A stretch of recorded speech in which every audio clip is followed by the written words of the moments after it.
Una sucesión de hechos que comenzó el pasado fin de semana en Gaza desembocó en una crisis política y de seguridad que complica al gobierno del primer ministro israelí Benjamín Netanyahu.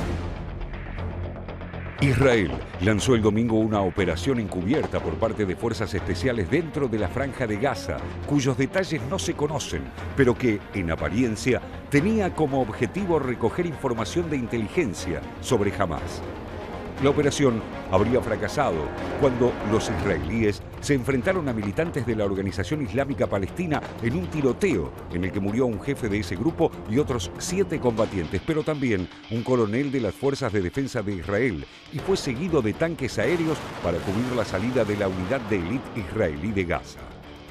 إسرائيل وجه ضربة قاسمة لكل الأطراف الإقليمية والدولية التي سعت إلى إبرام تفاهمات تثبيت وقف إطلاق النار مقابل انهاء ازمات قطاع غزه، والتاكيد عن العدو الاسرائيلي غير معني بالتهدئه وغير معني بانهاء حصار قطاع غزه الذي يتحمل كل التبعات المترتبه على هذا الاعتداء وهذه الجريمه النكراء وهذه الحماقات. هو الاحتلال الاسرائيلي، والمقاومه الفلسطينيه لن تتخلى عن واجبها في تدفيع الاحتلال ثمن كل هذه الجرائم وهذه الحماقات.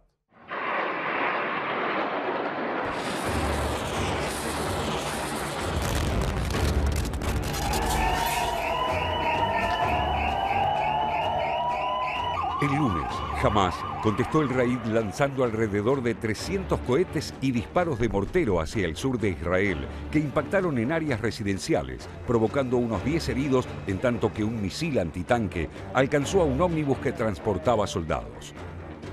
Southern Israel is under attack.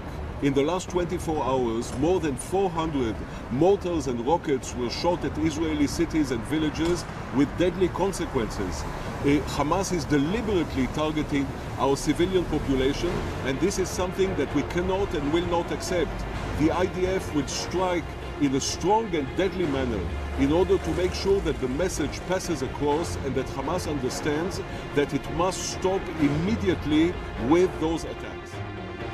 La respuesta israelí consistió en reforzar con tropas la frontera con el enclave costero y bombardear unos 70 blancos en Gaza, incluyendo las instalaciones del canal de televisión Al-Aqsa TV, desde el que, según el gobierno de Netanyahu, se instruye a los palestinos a atacar al Estado judío.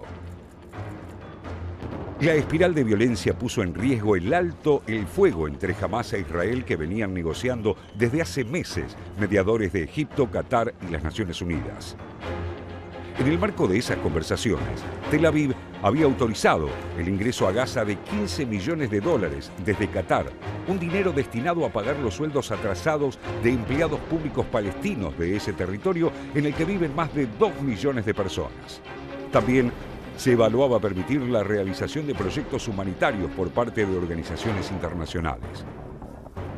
Tras estos episodios, ambos bandos volvieron a acordar una tregua con mediación de Egipto, y esa decisión provocó que, en protesta, el miércoles 14 presentara su renuncia al ministro Avigdor Lieberman, un ultraderechista partidario de soluciones militares contra los palestinos e Irán.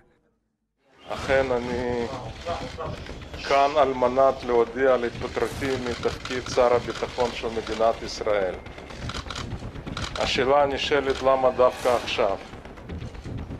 ומבחינתי מה שקרה אתמול, הפסקת אש אתמול, בשילוב עם כל התהליך ההסדרה מול חמאס, זה כניעה לטרור.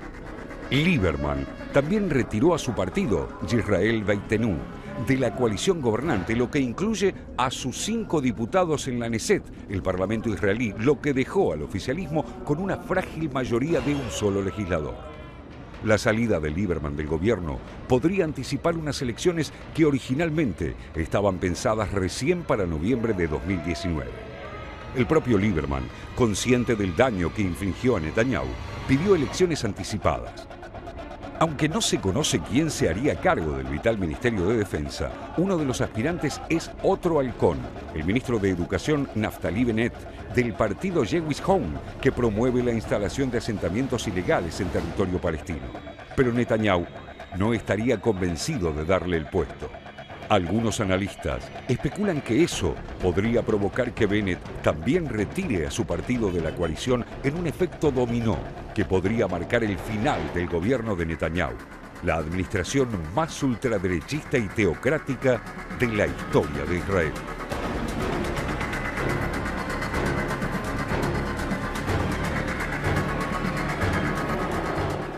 Podríamos continuar la frase con la que terminaba el informe y decir hasta ahora, la más derechista hasta ahora, porque si nos ponemos a pensar quién es Avigdor Lieberman, que es en realidad nació en Moldavia y que es como el gran representante de esa población israelí que habla, un 20% que habla ruso, porque llegaron precisamente de lo que eran los países de la ex Unión Soviética, ¿no? Todavía Unión Soviética, emigró con su familia en 1978, hizo el servicio militar en Israel y de hecho tiene un fuerte acento ruso cuando habla hebreo.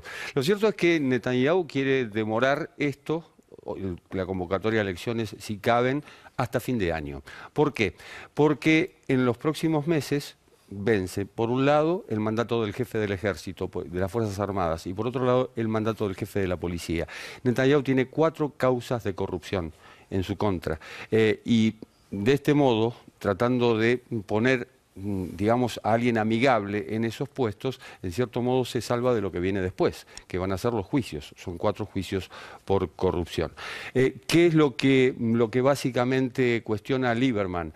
Que Qatar haya pagado dinero, le haya pagado sueldos a los funcionarios de la Franja de Gaza, que no todos son de Hamás, pero son funcionarios de la Franja de Gaza, y que les haya ofrecido o prometido a cada familia pobre de la Franja de Gaza $100. 44% de desocupación en Gaza. Exactamente.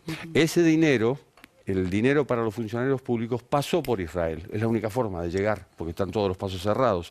Ese dinero pasó por Israel. Y ahí es donde viene el conflicto de Lieberman con Netanyahu por haber permitido que Qatar, que además está cercado por Arabia Saudita, hoy aliado de Israel, que Qatar haya enviado ese dinero a los palestinos. Estamos alimentando a la bestia, dijo Lieberman. Esa fue la frase que corona su salida del gobierno y que posiblemente también condene a Netanyahu a llamar a nuevas elecciones. La pregunta es si Netanyahu podría renacer de algún modo, si tiene elementos como para hacerlo, Natalia. Absolutamente que tiene elementos para hacerlo y su elemento principal es que se ha convertido en esa especie de líder comparable con todos sus matices y sus diferencias a un Erdogan, a un Vladimir Putin. Hay generaciones que no conocen otro líder. A ver, hay una generación de jóvenes que lo ha visto a él y que ha crecido con él. Es un líder que está desde 2009 en el poder prácticamente, es mucho tiempo, es muy popular entre las clases, sobre todo medias, con un Israel que crece enormemente. Estaba viendo el desempleo, es de 3.7 más o menos aproximadamente, ha bajado. Israel es una potencia, se ha convertido en una potencia en todo lo que es la tecnología que provee al mundo. Y prácticamente él es un líder populista, con encantos del líder populista. Y tiene una meta, entre otras cuestiones, que es convertir a Jerusalén en la capital. ¿Cuál es el movimiento que tiene detrás de esto? Todavía no lo sabemos.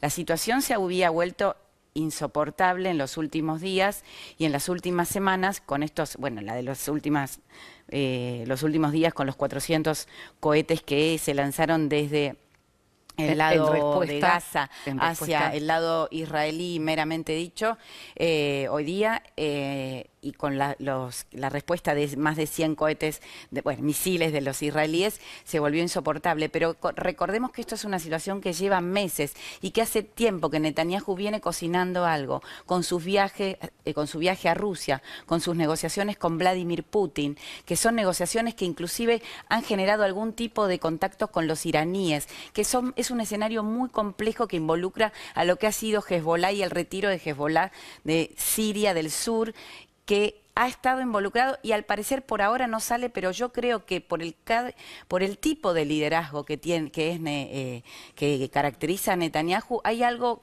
más allá. Y yo creo que, como volviendo a tu pregunta del principio, tranquilamente creo que a la falta de un líder en la oposición, con este escenario complejo y que no está definido, Netanyahu puede volver a ser primer ministro.